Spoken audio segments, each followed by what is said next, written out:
그런데 관절염에 문제가 생기는 연골들은 오히려 염증 반응이 일어나서, 여러분, 염증이 뭐예요? 그쵸? 혈액이 침투하는 겁니다. 그 공간에 문제가 되는 부위에 혈액이 침투하는 거예요. 왜냐하면 염증을 고쳐야 되니까 혈액이 침투하는 거죠. 그래서 염증 반응이 있다라는 뜻은, 관절염, 인플레메이션이 있다는 뜻은 여기에 혈액이 침투한다라는 뜻입니다. 그래서 혈액이 침투해서 뼈를 더 생성시키고 여기에 저산소증을 낮추고, 그러면서 연골을 파괴시키는 유전적인 또는 다른 손실적인 문제들이 발생할 수 있다. 화학적인 문제를 발생할 수 있다는 겁니다. 뭐 사이토카인, 가장 대표적인 단백질 세포죠. 알라민, 뭐 케모카인, 이런 그 혈관에 또는 혈관이 아니죠. 연골에 좋지 않은 문제들을 만들어낼 수 있다. 그래서 이것들이 연골의 퇴화와 악순환을 만들어낼 수 있다는 겁니다. 그런데 여러분 보세요. 잘 생각해 보세요. 이런 염증 반응이 햄스트링이 짧다고 생기는 걸까요? 이런 염증 반응이 대퇴사두근이 약해서 생기는 걸까요? 아니면 중둔근이 타이트해서 생기는 걸까요? 코어가 약해서 생기는 걸까요? 고관절이 가동성이 떨어져서 생기는 문제일까요? 아닐 가능성이 빈번하다는 겁니다. 너무 다분하다는 겁니다. 이런 염증의 문제는 뭐예요, 여러분? 염증의 문제는 사실은 유전적인 또는 화학적인 항상성적인 문제가 훨씬 더 크다라는 겁니다. 여러분, 지금 이제 40대, 50대이신 분들은 10대, 20대를 생각해 보세요. 뭐 발목 여기 사요나라 돼도 그 다음날 다시 곤니찌와 하지 않습니까? 네. 20대 초반 생각해 보세요. 저는 여기 구내염이 한번 오잖아요. 저는 아직 30대인데 20대 초반에 여기 구내염 오잖아요. 그러면은 약 안 발라도 하루 이틀이면은 염증이 싹 사라졌어요. 근데 지금 구내염이 오면 일주일이 넘게 갑니다. 네. 그건 나중엔 더 심해지겠죠. 그게 노화의 자연스러운 현상이라는 겁니다. 그렇기 때문에 염증은 점점 생길 수밖에 없어요. 근데 그게 여러분, 노인분들한테 앉혀놓고 상담하는데, 우리가 무릎 관절염 걸린 고객한테, 네, 햄스트링이 짧아서 그럽니다. 네, 고관절이 많이 타이트하시네요. 발목이 많이 경직되어 있네요. 과연 그 문제가 근본적으로 무릎 관절염에 노출된 노인분들의 무릎을 해결해 줄 수 있을까? 제가 그 질문을 한다면 여러분들은 노라고 지금 강의를 들으시면서 대답할 가능성이 높겠죠. 노입니다. 무릎 관절염은요, 단순히 대퇴사두근을 강화시키고 대둔근을 강화시킨다고 좋아지는 것이 아니에요. 그래서 오늘 강의를 조금 더 이론적으로 풀려고 했던 것 같습니다. 결국에 아나볼릭 팩터 같은 경우에는 쉽게 말씀드리면 그 성장하는 거예요. 뭐 키도 성장하고 뼈도 커지게 하고, 우리가 이제 10대부터 20대까지, 남성분들은 30대 초반, 여성분들은 20대 후반까지 계속 성장하잖아요. 유전적으로. 그런 것들을 바로 아나볼릭 팩터라고 합니다. 그런데 염증을 유발하는 요소들이 훨씬 더 많이 발생할 때, 노화가 일어남에 따라서 이 팩터들이 훨씬 더 많아지는 거죠. 그러면서 유전적인 또는 이런 염증적인 문제들로 인해서 무릎 관절염이 발생할 가능성이 높다. 그럼 그것을 다른 관절의 어떤 질환과 비슷하게 비교할 수 있나요? 어깨에, 그쵸, 50견, 그쵸. 이것도 사실은 세포적인 또는 항상성 또는 면역의 문제에 의해서 얘네들이 발생하는 가능성이 훨씬 더 높다라는 겁니다. 그러면 여러분, 가장 중요한 포인트는 뭐예요? 당연히 대퇴사두근을 강화시키는 건 당연한 거지만, 대둔근을 강화시키는 것도 당연한 거지만, 노인분들의 면역력을 개선시켜주고 이 프로인플레멘터리, 그쵸, 팩터들, 이런 염증을 만들어내는 요인들을 낮춰주는 운동과 그런 습관들을 만들어주는 것이 굉장히 중요하다라는 겁니다. 그렇죠? 이게 핵심이에요. 오늘은 그것들이 같이 해결되는, 그리고 그걸 해결했을 때 우리 선생님들에게 더 많은 신뢰와 많은 존중을 줄 수가 있는 거죠. 노인분들은. 그리고 노인분들을 잘 트레이닝하면 뭐가 좋은지 아세요? 여러분, 뭐가 좋은지 아세요? 혹시 노인분들 많이 트레이닝 해보신 분 있어요? 65세 이상 뭐 어머니분들이나 이런 분들을 잘 트레이닝 하잖아요. 그렇죠. 그렇죠. 다단계가 장난이 아니에요. 계속 연결됩니다. 막 끝이 없이 연결돼요. 왜냐하면 그분들은 사실은 많은 소통을, 건강과 관련된 소통들이 굉장히 많아요. 그래서 굉장히 소개권이 많습니다. 근데 20대 분들 소개권 없어요. 얘기 안 해요. 그들은 다른 거에 더 관심이 많아요. 성심당, 뭐 노티드 도넛 이런 거에 더 꽂혀 있습니다. 그렇죠? 그렇기 때문에 노인분들을 잘 타겟하시잖아요. 그러면 정말 재등록 또는 주변 지인들을 많이 소개받을 수가 있다. 그러려면 이런 부분들을 해결해야 된다. 그 중에서 뭐 다양한 원인들이 있어요. 근데 이런 건 다 그냥 건너뛸게요. 다양한 원인들이 있는데요. 뭐 염증이 생겨서 운동량이 떨어지고 관절의 하중이 조정되고 뭐 뼈가 생기고 그 다음에 뭐 이건 아시겠죠?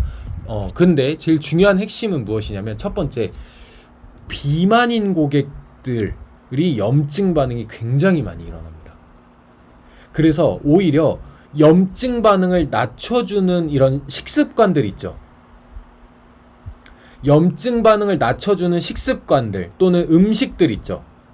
이런 음식들을 잘 섭취하게 해주는 것만으로도 무릎 통증을 감소시킬 수가 있어요. 그래서 식습관 관리가 굉장히 중요합니다. 근데 그러면 어떤 식습관을 가져야 되죠? 라고 저한테 물어보신다면 제가 어떻게 대답할 것 같으세요, 여러분? 혹시 만약에 여러분들이 저예요. 여러분들이 지금 강의를 하고 있는 사람이라면, 강의자라면 그런 질문을 받았을 때 여러분들은 어떻게 대답하시겠어요?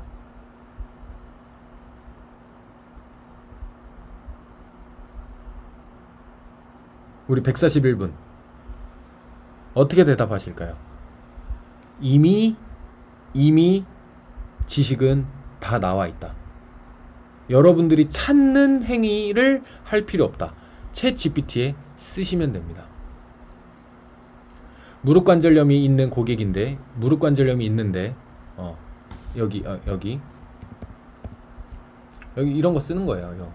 사이토카인이 많이 분비되는데 사이토카인이 억제되는 음식은 뭐가 있을까? 쓰면 어떻게 될까요? 챗 GPT에. 그렇죠. 안녕하세요, 곤니찌와 하고 쭉쭉쭉 써줍니다. 여러분 챗 GPT 아직까지 여기 142분 중에 50% 이상 한 번도 안 써보셨을 거예요. 그리고 써본 분들도요, 한두 번만 써보고 안 써보셨을 거예요. 꼭 써보세요. 지금은요, 여러분 제가 항상 강조하는데 지식을요 창조하는 시대가 절대 아닙니다. 지식을 만들어내는 시대가 아니에요. 이미 AI가 다 만들어내요. 그리고 다 통합합니다. 지금은요 지식을 잘 활용하는 시대예요. 우리 SNS 인스타에 올리시는 분들 있잖아요. 정보 제공 같은 거 올리시거나 이렇게 컨텐츠 올리시는 분들 다 활용하는 거예요. 우리 용진님이랑 만든 거 있죠, 이거 PPT 다 지식 활용한 겁니다. 저희가 지식 만든 거 없어요. 원천자에게서 찾아낸 겁니다. 그래서 챗 GPT를 활용하거나 또는 뭐 다른 루트를 활용해서라도 찾아내시면 됩니다. 금방 나와요. 그쵸? 그렇게 해서 식습관들도 조절해 줄 수가 있어야 된다. 그쵸? 뭐 잘 모르겠어요. 업그레이드 버전이 좋겠죠? 돈을 내는 버전이 좋겠죠, 여러분? 근데 뭐 리튼도 좋아요. 리튼도 좋고 뭐 다양한 뭐 챗 GPT를 활용한 그런 서비스를 활용하시면 됩니다. 그래서 거의 3배 증가한대요. 3배. 3배. 그쵸? 왜? 비만일수록 염증 반응이 높아지기 때문에. 그리고 또 하나. 이거는 조금 모르실 수도 있는데요. 하이 덴시티 리포프로틴 이런 거 들어보신 거 있나요? HDL 하이 덴시티 리포프로틴 단백질 분자인데요. 단백질인데요. 이게 그 혈당을 이제 체크하는 한 요인이에요. 그래서 HDL이 높으면 그쵸? HDL이 높으면 그쵸? 갑자기 그 기억이 안 나네. 당뇨 그쵸? 당뇨병이 없는 겁니다. HDL이 높으면 당뇨병에 걸릴 확률이 낮은 거예요. 이거 단백질이니까 안 좋은 거 아니에요? 라고 할 수도 있는데 HDL은 높을수록 좋은 거고요. LDL, 그쵸? Low Density Lipoprotein은 높을수록 안 좋은 겁니다. 그래서 당뇨병이 있는 사람들은 트라이글리서라이드라고 해서 뭐 중성지방, TG, 뭐 중성지방이나 LDL이 높고요. 당뇨병은. 그쵸? 그 다음에 당뇨병은 HDL이 낮습니다. 그래서 실제로 무릎 관절염이 있는 고객들의 혈액을 채취해서 평가를 해봤더니, 측정을 해봤더니 HDL이 급격하게 낮더라. 오케이, HDL이 낮구나, 무릎 관절염이 있는 고객이. 예스. 그러면 어떻게 해야 돼요, 여러분? 챗GPT야, HDL을 높이는 음식 추천해줘. 알았어. 고마워. 네, 땡큐 하면 됩니다. 네, 그러면 그 음식을 추천해 주시면 돼요. 노인분들은 사실은 챗GPT를 활용하지 않을 겁니다. 그래서 여러분들이 활용하시면 됩니다. 그렇죠? 근데 활용 안 합니다. 하라고 해도 답이 나와 있는데도 안 해요. 그러니까 하는 사람이 성공하는 겁니다. 제가 항상 강조하는 게 뭐죠, 여러분? 9대1의 법칙. 어차피 아무리 좋은 내용, 여러분 다이어트를 하려면 운동하고 좋은 음식 먹어야 되는 거 모르는 사람 있을까요? 없죠. 그리고 다이어트를 하려면 뭘까요? 일찍 자고 수면 많이 해야 되고, 공부를 하려면 책을 읽어야 되고, 모르는 사람 1도 없습니다. 관절염 고쳐야 되는 거 어떻게 해야 고쳐지는지 모르는 사람 없어요. 근데 그것을 실행하는 자, 실행하지 않는 자로 나뉠 뿐입니다. 그래서 9명은 어차피 안 합니다. 솔직하게 냉정하게 제가 정말 많은 임상을 보고 많은 선생님들을 봤을 때 대부분 90%는 안 해요. 근데 그게 피트니스만 국한되는 건 절대 아닙니다. 개발, 디자인, 뭐 자영업, 서비스업, 음식, 모든 서비스가 동일하게 구할은 안 합니다. 그렇기 때문에 일할만 하셔도 됩니다. 하기만 하셔도 10% 안에 듭니다. 그래서 꼭 시도해 보시길 바랍니다. 꼭 도전해 보시고 그랬을 때 후회가 없는 거라고 생각하거든요. 그래서 꼭 챗 GPT에 내일 쳐보세요. 아니면 오늘이라도 쳐보세요. 그리고 꼭 이 관절염이 아니더라도 다른 걸로도 쳐보세요, 한번. 그래도 도움이 될 수 있다. HDL이, 그래서 결국에 HDL이 낮다라는 뜻은 무엇이냐면 콜레스테롤이 높을 수도 있고 당뇨가 생길 가능성이 높을 수 있다는 거죠. 당뇨에 취약한 사람들, HDL이 낮은 사람들일수록 관절염에 취약할 수 있다는 겁니다. 그게 더 근본적인 원인일 수 있다는 거예요, 여러분. 햄스트링 조금 강화시키고 조금 타이트한 거 풀어주는 게 무릎 관절염을 해결해주지 못할 가능성이 훨씬 높다는 겁니다.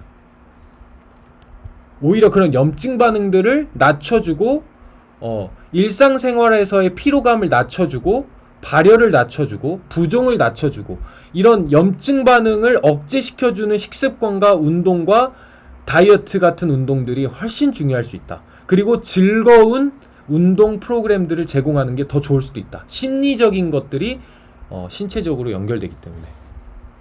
그렇죠.